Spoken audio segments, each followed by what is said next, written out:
स्वागत है special notes YouTube channel पर। आज फिर से हम बात करने वाले हैं कुछ इम्पोर्टेंट क्वेश्चंस की। चलिए शुरू करते हैं। पहला क्वेश्चन है आज के लिए दोस्तों, शिक्षण का विकासात्मक परिप्रेक्ष्य शिक्षकों से यह मांग करता है कि वे, ऑप्शन है, कठोर अनुशासन बनाए रखने वाले बने क्योंकि बच्चे अक्सर प्रयोग करते हैं। ठीक है। दूसरा है विकासात्मक कारकों के ज्ञान के अनुसार अनुदेशन युक्तियों का अनुकूलन करें। तीसरा है विभिन्न विकासात्मक अवस्था वाले बच्चों के साथ समान रूप से व्यवहार करें। तीसरा है इस प्रकार का अधिगम उपलब्ध कराएं जिसका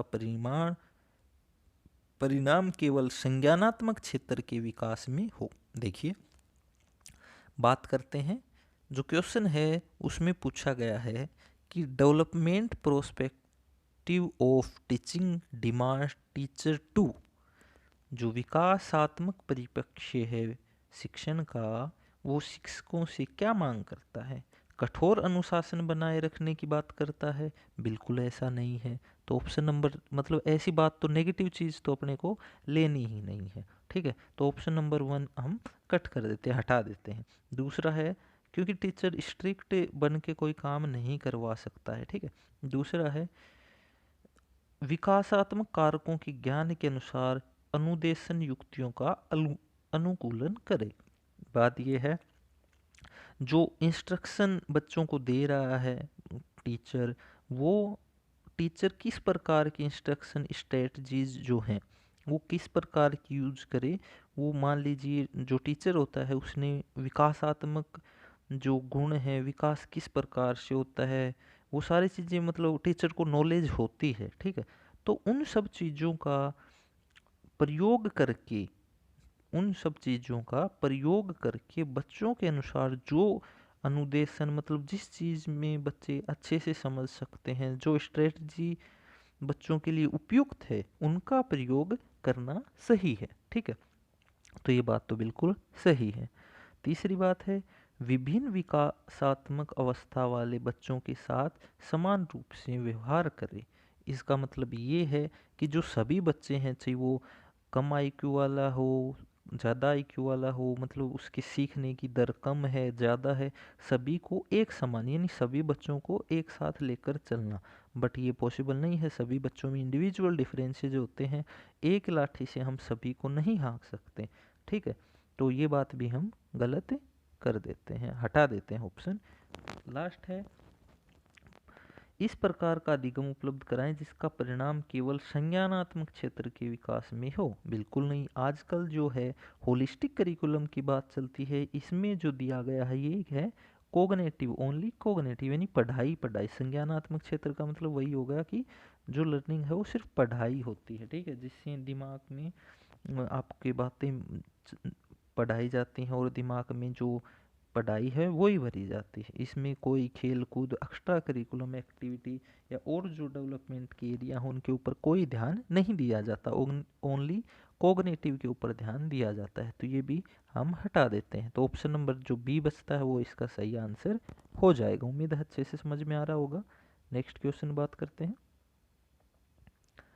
प्रकृति प्राकृतिक पोषण विवाद में प्रकृति से क्या अभिप्राय है?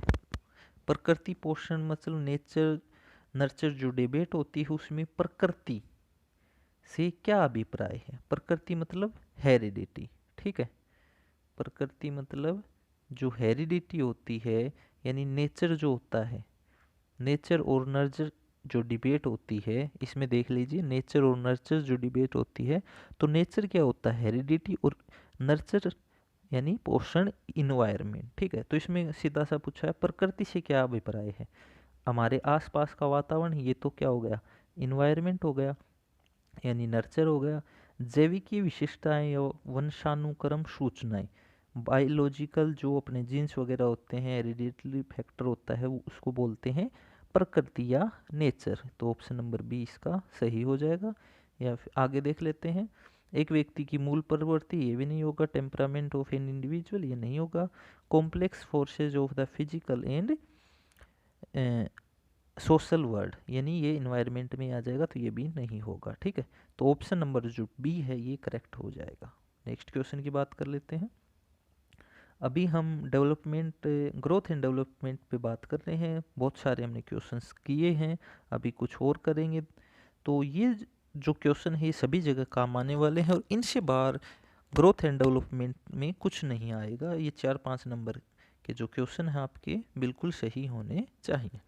आगे है, मानव बुद्धि और एवं विकास की समझ शिक्षक को डैश के योग्य बनाती है। ऑप्शन है, विविध शिक्षार्थियों के शिक्षण के बारे में स्पष्टता, शिक्षार्थियों को यह बताने कि वे अपने जीवन में कैसे सुधार कर सकते हैं, निष्पक्ष रूप से अपने शिक्षण अभ्यास, शिक्षण के समय शिक्षार्थियों के संवेगों पर नियंत्रण बनाए रखने में।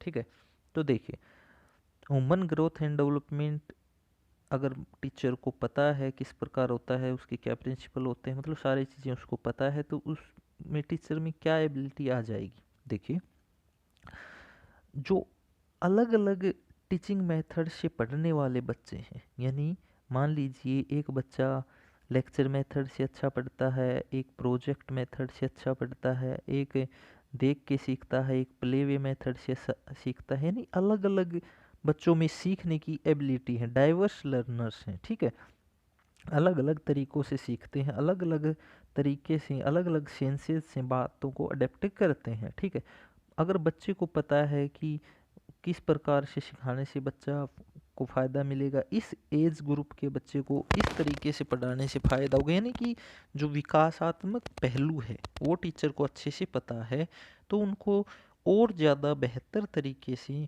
टीचिंग स्ट्रेटजीज वगैरह का यूज करके पढ़ा सकता है। यानी ऑप्शन नंबर जो बिल्कुल करेक्ट होगा वो 1 होगा। बाकी ऑप्शंस को भी देखते हैं। शिक्षार्थियों को ये बताने कि अपने जीवन में कैसे सुधार कर सकते हैं, तो ये सिर्फ टीचर नहीं, कोई भी बता सकता है। आजकल काउंसलर होते हैं, मोटिवेशनल स्पीकर होते हैं, इवन माता पिता या कोई भी बता सकता है कि वो अपने जीवन में कैसे सुधार करें। तो ऑप्शन नंबर 2 गलत हो जाएगा। प्रैक्टिस हर teaching in an unbiased way, तो इसका भी कोई मतलब नहीं होता है। ह्यूमन ग्रोथ एंड डेवलपमेंट का उसमें शिक्षण अभ्यास में कोई इतना ज़्यादा रोल नहीं होता है, बायसनेस में कोई ज़्यादा वो रोल होता नहीं है। शिक्षण के समय शिक्षार्थियों की इमोशंस को नियंत्रण बनाए, ये सिर्फ यही काम नहीं रहेगा या टीचर का उनके बच्चों के इमोशंस को ही कंट्रोल करे। सभी जो वो है पीसीएससी जो डोमेन है सभी को टीचर जो है वो एक साथ लेकर चलता है। उनके फिजिकल, कोग्निटिव, सोशल, इमोशन सभी जो डोमेन्स हैं वो एक साथ विकसित होते हैं। तो ऑप्शन नंबर 1 यहाँ अपन करेक्ट करते हैं। नेक्स्ट क्वेश्चन की तरफ बढ़ते हैं। अगला है, निम्नलिखित में से कौन सा मुख्य रूप आनुवांशिकता संबंधित कारक है। ठीक है, ऑप्शन है, समकक्ष व्यक्तियों के समूह के प्रति अभिव्यक्ति, यानी एटीट्यूड टुवार्ड्स पीयर ग्रुप, यानी बच्चे का क्या एटीट्यूड है अपने जो साथी संगी होते हैं उनके साथ। तो जो एटीट्यूड है दोस्तों वो हेरिडिटी से नहीं आता, हम जिस कल्चर में रहते हैं, जहाँ रहते हैं, जिन लोगों के साथ रहते हैं उससे आता है, यानी इन्वायरमेंटल फैक्टर है। तो ये आनुवांशिकता से संबंधित नहीं है। चिंतन प्रारूप भी उसी में आता है, जिस जगह पे अपन रहते हैं, जिन लोगों के बीच में रहते हैं, किस तरह का कोग्निशन डेवलप होता है अपना, किस तरह की चीज़ें हम देखते हैं, उनके ऊपर जो थिंकिंग पैटर्न है वो डिपेंड करता है। तो ये भी हेरिडिटी से संबंधित नहीं है। आगे आता है आँखों का रंग। जो आँखों का रंग है वो हम बदल नहीं सकते, वो हमें हेरिडिटी से मिलता है, जीन्स से मिलता है। तो आँखों का रंग आनुवांशिकता से संबंधित है। नेक्स्ट है, सामाजिक गतिविधियों में भागीदारी, ये भी इन्वायरमेंटल फैक्टर है, तो ये भी नहीं आएगा। ऑप्शन नंबर सी जो है यहाँ सही हो जाएगा। नेक्स्ट क्वेश्चन देख लेते हैं और आज के लिए लास्ट क्वेश्चन है, किसी शिक्षक के लिए बुद्धि और विकास के सिद्धांतों के बारे में जानना महत्वपूर्ण है क्योंकि। ऑप्शन है, यह ज्ञान बच्चों को पृथक करने में शिक्षक की सहायता करेगा। बिल्कुल गलत बात है, सेग्रीगेशन की बात हम कर ही नहीं सकते। इंक्लूसिव एजुकेशन है वैसे भी, और ये पूछ रहा है कि जो principle of growth and development है वो शिक्षक के लिए किस प्रकार महत्वपूर्ण है। तो बच्चा जो है उसको अलग करने के लिए टीचर ये प्रिंसिपल थोड़ी पढ़ेगा।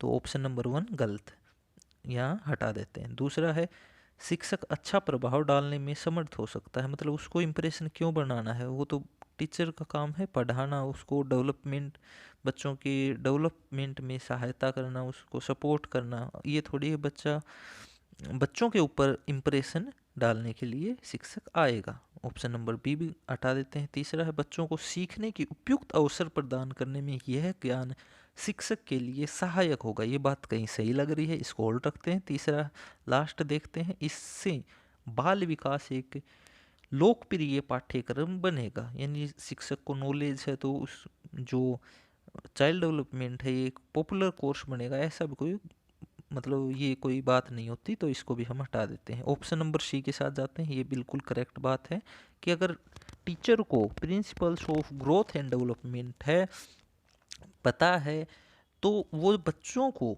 अलग अलग अपॉर्चुनिटी देगा, अलग अलग तरीके से पढ़ाएगा, अलग अलग स्ट्रेटजीज का यूज करेगा, ताकि बच्चों को ज़्यादा से ज़्यादा लर्निंग अपॉर्चुनिटी मिल सके। यानी ऑप्शन नंबर सी यहाँ करेक्ट हो जाएगा। दोस्तों आज इतने ही क्वेश्चन की बात करेंगे। मैं रोज़ आपके लिए कुछ पाँच सात क्वेश्चन लेके आता हूँ, ताकि आपकी जो तैयारी है वो अच्छे से चलती रहे। दोस्तों वीडियो अच्छी लगी हो तो लाइक शेयर सब्सक्राइब कर सकते हैं, और अगली वीडियो तक दोस्तों खुश रहिए, मुस्कुराते रहिए। जय Hind, take care, bye bye.